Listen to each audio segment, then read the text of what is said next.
Hi, my name's Evan, and this is another Robe episode. This is another late night Robe episode. I try to avoid putting two of these in a row because they're very low quality, and I'm very quiet because I don't want to wake my family up so they don't beat me with belts and hammers and hatchets and whatnot. But I want to talk about rage bait.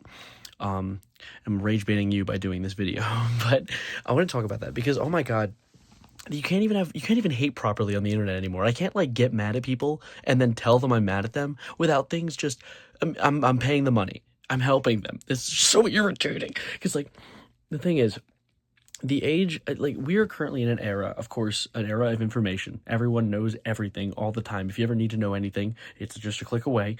But there's also this change in media very recently where everyone focuses, or at least people who want to get famous quick, people who want to get rich quick, essentially focus on essentially rage bait, essentially getting like saying the thing that will get people as mad as possible, because when they get mad they interact with you, and when they interact with you you get pushed on the algorithm and thus get more interactions.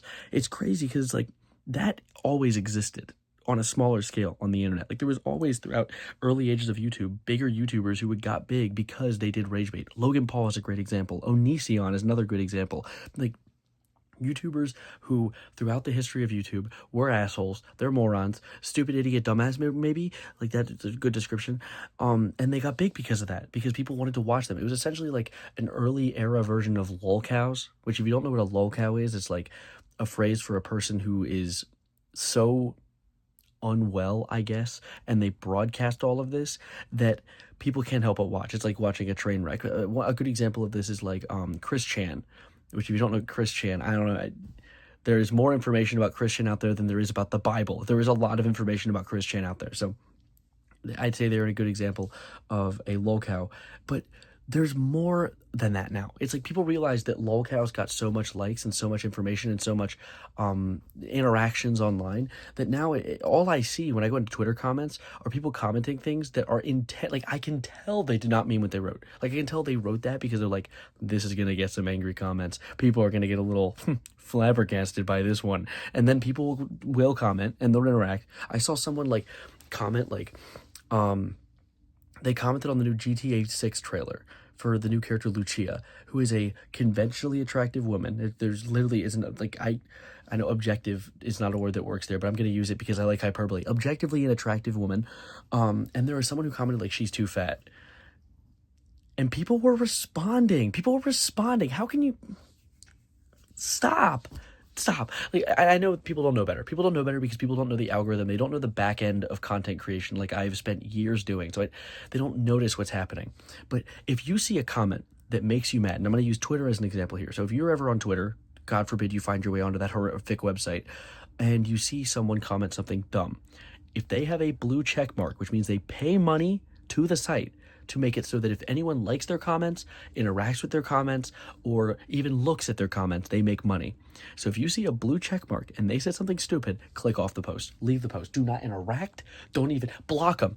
In fact, I would say go as far as to block them, because at first, initially, I thought that blocking blue check marks was dumb, right? I was like, okay, yeah, whatever. Like some people like blue check marks because they want to amplify their brand and it helps like bring view to maybe a YouTuber who's trying to make sure that their brand gets spotted. Like I bought a check mark for like a month just to test it out, and my likes went up. People interact with me more. But now there's this weird dilemma where people will buy the blue check mark because they realize that if they buy a check mark, which makes them money when they get interactions, and then they do the things that get them the most interactions possible, which is being a stupid idiot, they get money.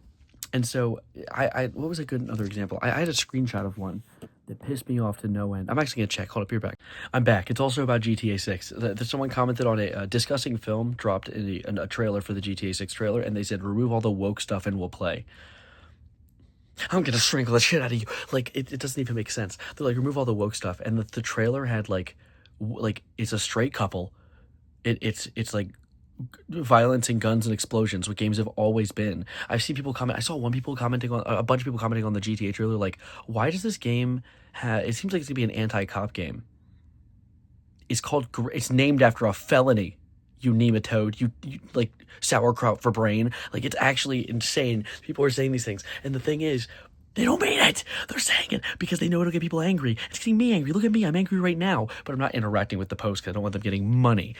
I'm not going to show their name. I'm not going to give them any credit whatsoever because they don't deserve it, because that's the whole point. They want that credit. They want that interaction. And I think that anyone who spreads hate for the sake of their own personal gain is a net negative for the entirety of humanity. Because why are we wanting to contribute to all of us being more divided? Why are we contributing to us hating each other more? Politicians do that enough. We don't need more of that. We don't need it. So, as I say, anyone who contributes to ragebait, I want you to trip and stub your toe really hard and it turns purple.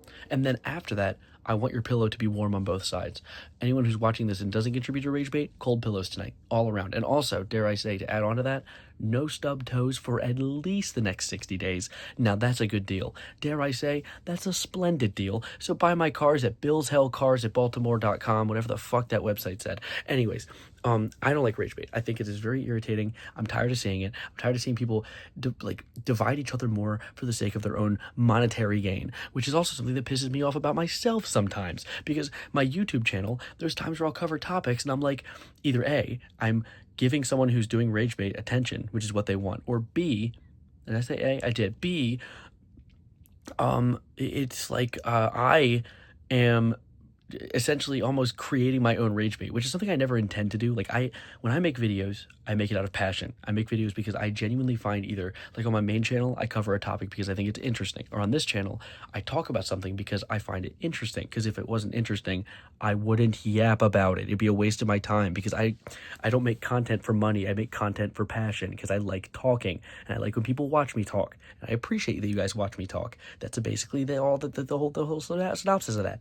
But seeing people just like spread negativity for the sake of negativity, and they know they're spreading negativity. Like I've seen there are like bot farms designed to post as many comments as possible on posts online, and they're all supposed to be like anti-woke, blatantly like just not even like garbage, just garbage, literally just garbage with the sake of just negativity. Then people will comment on and be like, why are you being negative? Why are you hating this thing? Why are you, she's not fat. We know.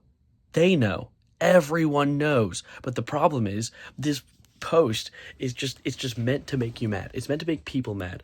And of course, getting angry about a character being fat in a video game is already fucking stupid. Who cares? It's a video game. Like, oh my god, lo and behold, fun fact, fat people exist. Did you know that? Wait, what? So it's like, having a character in a video game that is larger shouldn't really be a problem. I get into video games to escape reality. I want to get away from the fat people. Dude, what are you saying? What are you actually saying? Nothing. You're saying things so people comment so you can get money. So you can get like 4 cents per month on twitter.com. It's enraging, which is a problem because rage bait, me falling for the bait hook in my mouth, like I'm like Patrick with like the 15 hooks in my mouth, because I'm talking about it in a video.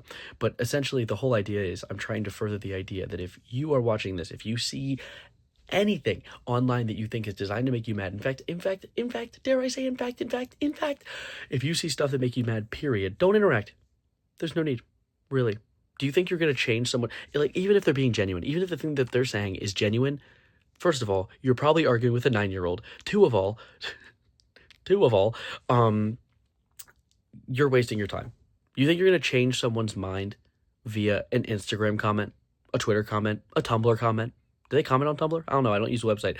Do you think that you're going to change someone's mind by describing something in a comment? It's just not going to happen. The way that you learn, the way that these people are ever going to learn is by A, passing 5th grade, but B, like going out and experiencing life. And if they don't, they'll be an incel. They'll be inside. They won't be our problem. The worst thing the internet did was give all the crazy people in our town a town square to meet at. It's called Twitter. Anyway, I wanted to just talk about that. I hope you enjoyed my yap. I hope you managed to survive it, because it's really hard to keep energy and have high energy late at night like this. So I hope this was something salvageable and yummy to listen to and fun to eat and put in your mouth. Please take me out of your mouth. I'm a piece of... No, this is great. It's a piece of technology. You can't do that. Anyway, I'm going to get out of here. My name's Evan. This is my foot. Just kidding. You thought. Bye.